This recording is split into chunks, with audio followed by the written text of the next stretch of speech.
जय माता दी। एक बार फिर से हमारे चैनल में आपका स्वागत है।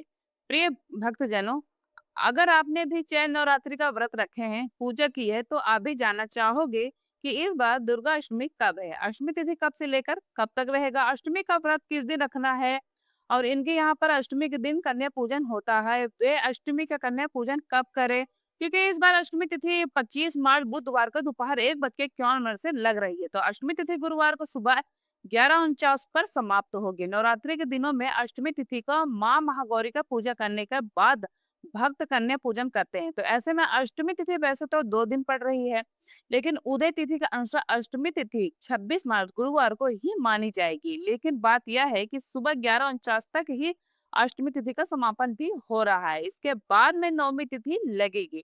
तो अष्टमी के हमें पूजन किस दिन करना चाहिए, तो देखिए अष्टमी उदय तिथि के अनुसार 26 मार्च गुरुवार को ही। अब ऐसे में जो भी भक्त नवरात्रि को चढ़ते उतरते यानी पहला और आखिरी बार रखते हैं अष्टमी को, जिनके यहाँ कन्या पूजन होता है, वे 25 मार्च बुधवार को सप्तमी का व्रत करके अष्टमी को यानी गुरुवार को कन्या पूजन कर सकते हैं।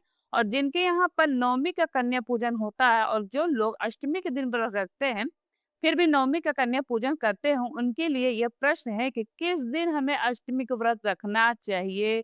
तो देखिए इस बार अधिकतर जगह पर अष्टमी और नवमी एक ही दिन मानने की बात की जा रही है, क्योंकि चैत्र नवरात्रि में रामनवमी का भी विशेष महत्व होता है। मान्यताओं के अनुसार रामनवमी के दिन भगवान श्री राम जी का जन्म हुआ था और इस दिन का हम जिनके जन्म उत्सव के रूप में मनाते हैं।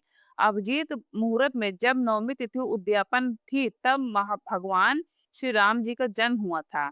ऐसे में हिंदी कैलेंडर के अनुसार इस बार रामनवमी जो कि समस्त स्मर्थ जनों के लिए होगी और रामनवमी के जो त्योहार मनाया जाएगा वह इस बार 26 मार्च दिन गुरुवार को ही मनाया जाएगा। तो नवमी तिथि जब से प्रारंभ होगी उस दिन समय से आप नवमी का पूजा कर सकते हैं, रामनवमी के त्योहार मना सकते हैं। और जो लोग अष्टमी नवमी के एक ही दिन मनाने की बात कर रहे हैं वे सुबह अष्टमी का व्रत रखें, लेकिन दोपहर के बाद से आप चाहे तो नवमी के कन्या पूजन करके कन्याओं को भोग लगा सकते हैं, क्योंकि जब भी इस तरह के संयोग पड़ता है तो लोग अपने अपने क्षेत्र के अनुसार भी अष्टमी या नवमी मनाना पसंद करते हैं। तो यह आपकी श्रद्धा के ऊपर है, निर्भर करता है। हालांकि आप 26 या 27 मार्च दोनों में अलग अलग दिनों में अष्टमी और नवमी मना सकते हैं, यानी 26 मार्च गुरुवार को अष्टमी और नवमी, 27 मार्च शुक्रवार को कर सकते हैं। लेकिन 27 मार्च शुक्रवार को नवमी तिथि के अंदर अंदर आप कन्या पूजन कर सकते हैं। अगर कन्या पूजन के सही समय की बात करें तो अष्टमी तिथि यानी 26 मार्च गुरुवार को सुबह 6:20 से लेकर 11:49 तक आप कन्या पूजन कर सकते हैं। नवमी तिथि 26 मार्च दिन गुरुवार को सुबह 11:50 से शुरू होगी।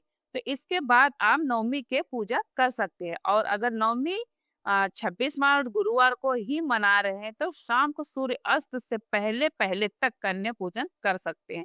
ध्यान रखिए राहु काल के समय आप कन्या पूजन करने से बचे। इस दिन राहु काल दोपहर 1:30 से लग रहा है तो 3 बजे तक रहेगा। हालांकि इस दिन सुबह योग भी बन रहे हैं जिसमें शुभ योग होगा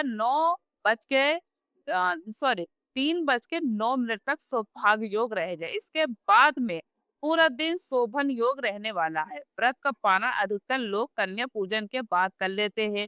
तो जब भी आप कन्या पूजन करें उसके बाद में माता रानी को अर्पित किए गए भोग से आप व्रत का पारण कर सकते हैं। यहाँ भी आज की वीडियो में अगर आपको जानकारी अच्छी लगी तो आप लोग लाइक कर दीजिएगा वीडियो को और आप लोग कमेंट में जरूर बताइएगा आप लोगों को कैसे लगा। तब तक के लिए जय माता दी। आप अगले वीडियो में हम फिर मिलेंगे। नमस्ते।